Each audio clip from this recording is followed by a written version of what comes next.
Hello friend, नमस्कार। मैं दिनेश शर्मा लघु पाराशरी के दशा निर्णय के श्लोक नंबर 33-34 की सरल व्याख्या करेंगे। कोशिश किया जा रहा है कि लोगों को समझ में आए, हमारे जो दर्शक है, ज्योतिष सीखने वाले हैं, उनको समझ में आए। प्रयास ऐसा ही है, आगे भगवान की मर्जी। ये मेरा मोबाइल नंबर है, जरूरत पड़ने पर। ब्रह्मा मुरारी त्रिपंतकारी भानु शशि भूमि सुत बुध गुरु शुक्र शनि राहु केतु कुर्वन्ते सर्वम सुप्रभात। सभी 9 ग्रहों को सलाम ठोक के आगे बढ़ते हैं। बिना ग्रहों की आज्ञा के कुछ नहीं होता मेरे भाई। लघु पाराशरी ज्ञान श्लोक नंबर 33। आरंभो राजयोगस भवेन मारक भुक्तिषु प्रथमयन्तु तमारम्य क्रमशः पाप भुक्तयः। जो मार्केश के अंतर में राजयोग का आरंभ हो तो पाप ग्रहों की अंतर्दशा उस मनुष्य को राजाधिकार से केवल प्रसिद्ध कर देती है, पूर्ण सुख नहीं देती। मतलब स्टार्टिंग करती है सुख को, कुछ पल्ले पड़ा नहीं। राजयोग कारक मुकुंद वल्लभ शर्मा कहते हैं, राजयोग कारक ग्रह की महादशा के तत्संबंधी ये बोल रहे हैं, तत्संबंधी होना चाहिए, संबंधी तत्संबंधी किसी मारक ग्रह की अंतर्दशा में यदि राजयोग का आरंभ हो तो उसे पापी मारक ग्रह की अंतर्दशा उस राजयोग को प्रारंभ करके सना सना प्रथम मात्र रूप से में राजा की तरह ख्याति देती है। ख्याति लिखा है, ख्याति देती है। ठीक है, कुछ समझ में आया? नहीं आया? इसको और विस्तार से अपन ऐसे समझते हैं। बोलता है कि इसी श्लोक में यह बताया गया है कि योग कारक ग्रह की महादशा हो। अब बोलो साहब, योग कारक क्या है? तो आप जाके श्लोक नंबर 18वां पढ़ना, समझ गए? योग कारक क्या है दिया हुआ है श्लोक 17-18 में। त्रिकोण के स्वामियों में से किसी एक के साथ बलि केंद्रनाथ का दशम स्थान के स्वामी का संबंध हो तो राजयोग करता है। फिर 18 में बोलता है राजयोग करने वाले केंद्र त्रिकोणों से की अर्थात नवम दशमेशों की मूल दशाओं में योग कारक ग्रह से संबंध नहीं रखने वाले ग्रहों के भी अंतर्दशा में सुफल आते हैं। तो वो मानता है कि भैया कौन सा राजयोग कौन सा होगा? केंद्र त्रिकोण के संबंध से बनने वाला संबंध।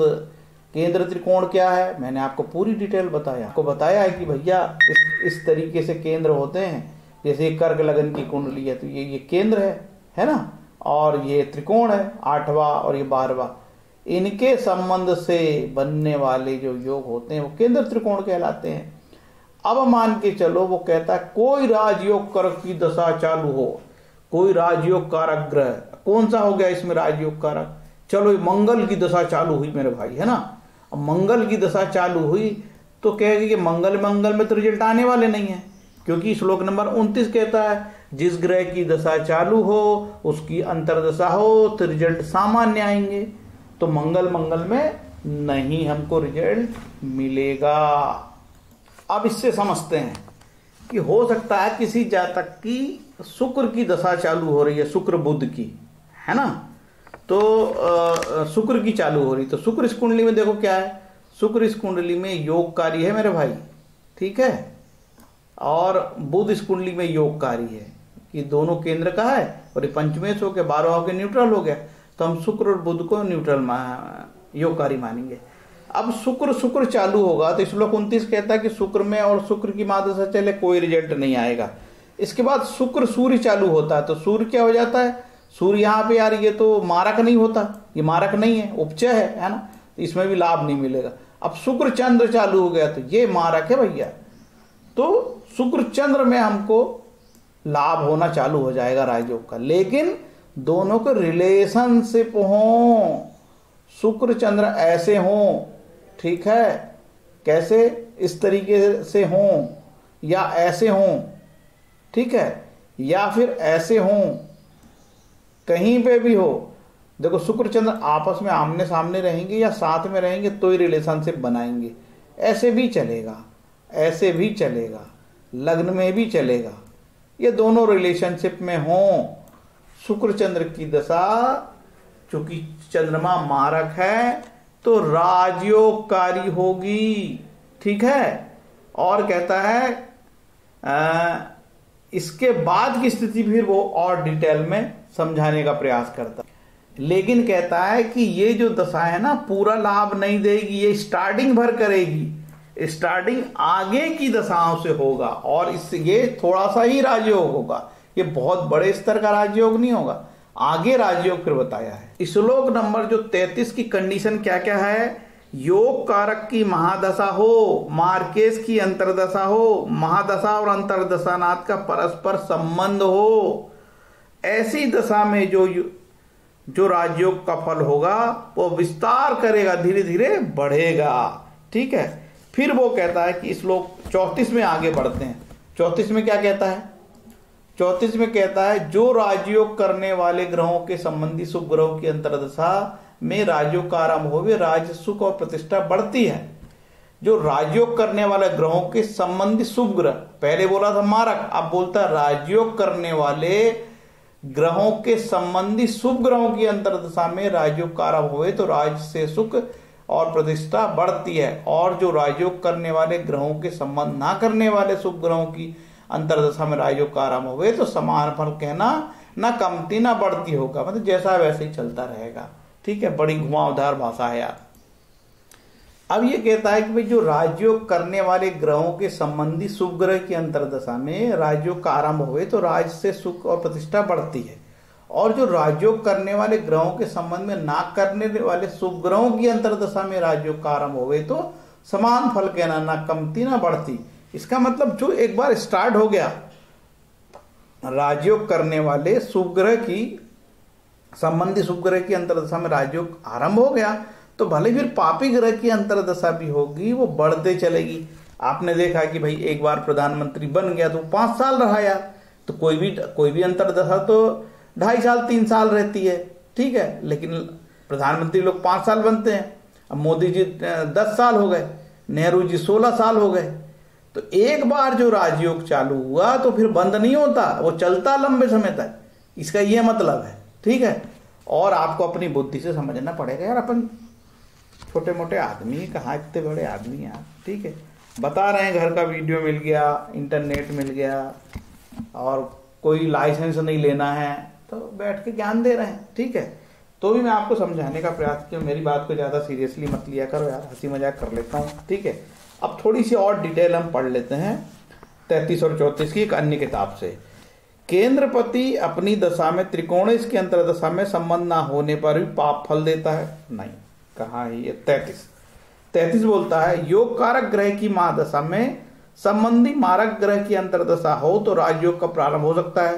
संबंधित पाप ग्रह की अंतरदशाएं उस राजयोग का विस्तार करती हैं। ठीक है, योग कारक ग्रह की महादशा में संबंधी मारक ग्रह की अंतरदशा हो तो राजयोग का आरंभ हो जाता है। अब निश्चित यार आरंभ हो गया तो आगे अंतरदशाएं चेंज होगी, संबंधित पाप ग्रह की अंतरदशा जाएगी तो उस राजयोग का विस्तार होता है, कम नहीं होता, बढ़ता रहता है वो। फिर 34 में बोलता है राजयोग कारक ग्रह के संबंधी शुभ ग्रह की अंतरदशा हो तो राजयोग फल की प्राप्ति हो जाती है, किंतु संबंधित शुभ ग्रह योग कारक न होने पर भी समभाव से ही फल प्राप्त होता है।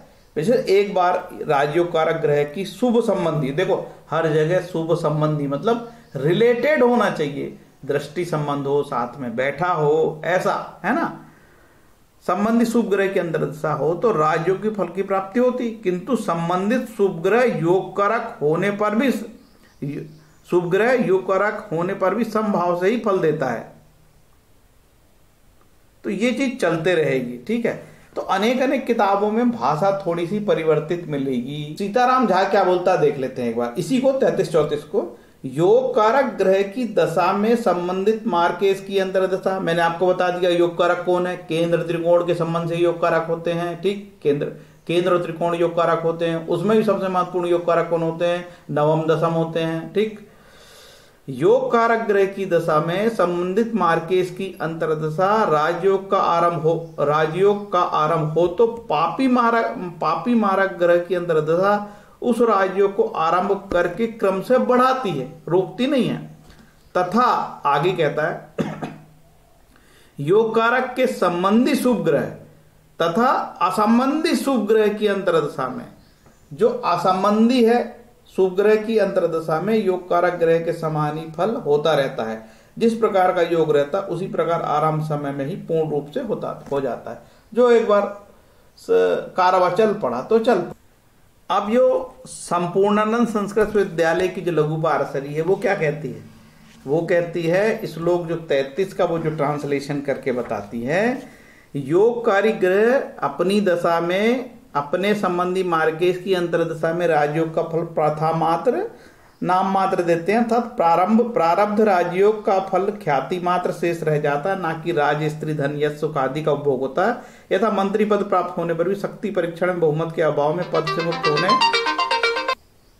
मंत्री पद प्राप्त होने पर भी शक्ति परीक्षण के बहुमत के अभाव में पद से मुक्त होने पर मात्र भूतपूर्व शब्द से ख्याति प्राप्त रह जाता है।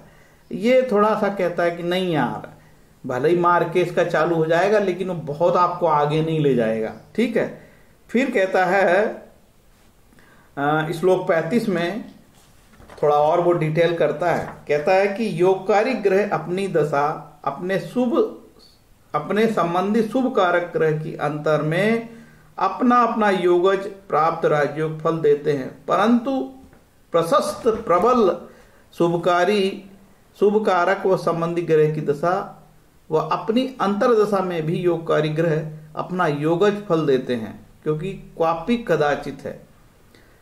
आपको इसमें जो है जब कुंडली सामने आएगी तब देखना पड़ेगा, इस श्लोक को सामने एक दो श्लोकों को ध्यान रखना पड़ेगा कि इनकी भाषा को हम कैसे समझें। लेकिन फिर भी मुझे ऐसा लगता है कि बहुत चीजें क्लियर कट हो गई है कि कोई भी योग कारक ग्रह की दशा यदि और उसकी अंतरदशा मारक हो तो राजयोग प्रारंभ हो जाता है। और फिर वो कहता है कि राजयोग करने वाले ग्रहों की जो दशा है उसमें संबंधित होनी चाहिए। देखो संबंधित बड़ी इंपॉर्टेंट है। संबंधित शुभ ग्रह की अंतरदशा में राजयोग आरंभ हुए तो राज सुख प्रतिष्ठा बढ़ती रहती, और जो राजयोग करने वाले ग्रहों के संबंध ना करने वाले शुभ ग्रहों की अंतरदशा में राजयोग आरंभ हुए तो समान फल कहना, तो भी वो क्रमशः बढ़ते ही जाता है।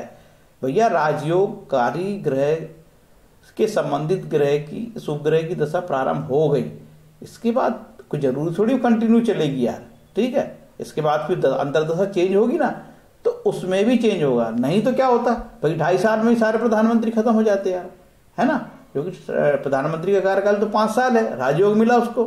प्रधानमंत्री से बोल रहा हूँ, कोई भी राजयोग हो सकता है, छोटे से लेकर बड़ा राजयोग हो सकता है। कोई किसी स्टेट का चीफ सेक्रेटरी हो सकता है, किसी जिले के कलेक्टर लोग 5-5 साल कलेक्टरी कर लेते हैं, कोई 1 साल कलेक्टरी करके भगा दिया जाता है।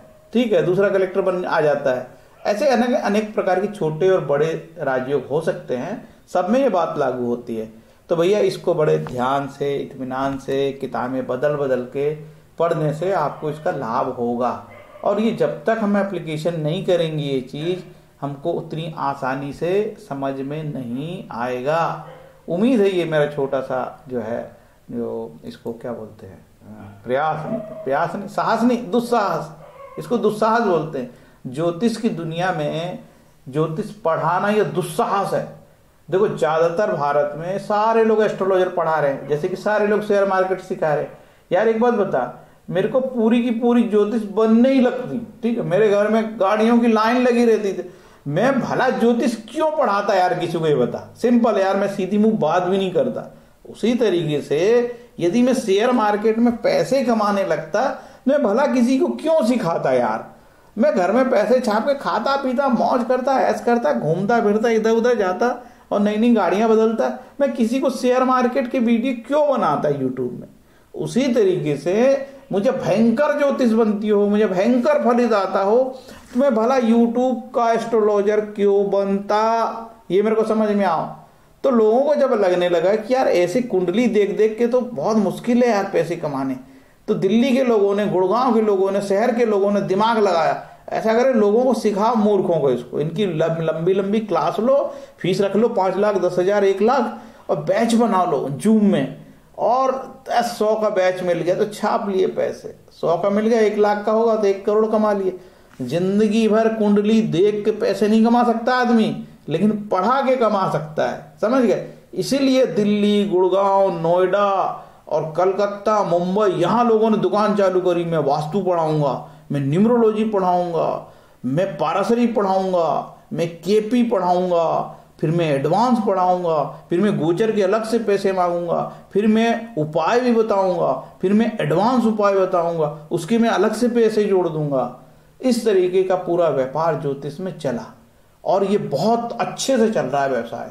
यदि तुमको ज्योतिष नहीं बनती है तो पढ़ाना चालू कर दो। यदि तुम्हें वास्तु नहीं बनता है तो पढ़ाना चालू कर दो। ठीक है, शायद मेरी बात, हो सकता है मैं गलत हूं, लेकिन आपको नहीं लगता कि हर एक आदमी पढ़ाना चालू कर दिया यार? एक बात बता, ज्योतिष के रहस्य कोई भला किसी को बताएगा फलित के क्या? यार मुझे फलित बनती है और ये ट्रिक मेरे पास है। और वो दिल्ली में जाके देखो, वो जो साउथ के लोग आते हैं ताड़पत्र वाले, वो किसी को बताते नहीं, अपनी रहस्यमयी विद्या छुपा के रखते हैं, क्योंकि उनका उससे रोजगार चलता है। और वो सबको गली कुचे बता देगा तो भैया रोजगार तो बंद हो जाएगा। तो ये सब चीजें छुपा के रखती यार। कोको कोला, ये हल्दीराम भुजिया वाले, ये नमक नमकीन कैसे बनाते हैं, कोका कोला कैसे बताते, ये तो लोगों को नहीं बताते यार। तो भला तुमको कौन शेयर मार्केट के गुण बताएगा? भला तुमको कौन ज्योतिष की सिखाने की फलित बता देगा? ये तो सब पैसे अर्जन करने के धंधे हैं मेरे भाई। ठीक है, इतना बोल के मैं अपने वीडियो को विराम देना चाहूँगा। मेरी भाषा से किसी सज्जन के मन को दुखा हुआ है या मेरी वाणी से हिंसा हो रही हो, किसी को काफ़ी नुकसान होता हो, उसके लिए मैं क्षमा करता हूँ। क्योंकि मुझे ऐसा लगता है मेरे ऐसे लेक्चर देने से मेरा बहुतायत वर्ग को लाभ होगा, कुछ मुट्ठी भर लोगों को ही नुकसान होगा। तो मैं बहुतायत के सर्वजन हिताय बात मैं कर रहा हूँ। और जो मुट्ठी भर दुष्ट प्रवृत्ति के लोग हैं, उनका तो काम ही है किसी भी तरीके से येन केन तरीके से धन को कमाना। ठीक है, तो यदि आप ज्योतिष करना चाहते हो तो भगवान सूर्य की आराधना करना होगा। ठीक है, ज्योतिषियों को ये तो सूर्य आदित्य हृदय का पाठ करो, या ओम घड़ी सूर्य आदित्यों मंत्र का जप करो, या सूर्य का और कोई मंत्र ले लो। सूर्य की आराधना करना पड़ेगा यार, ज्योतिषी को सूर्य की आराधना करनी पड़ेगी ज्योतिष सीखना है तो। ठीक है, इतना बोल के अपनी वाणी को विराम देता हूँ। आगे फिर मैं 35, 36, 37, 38 तक चलेंगे, वीडियो बनाएंगे। हरे कृष्णा।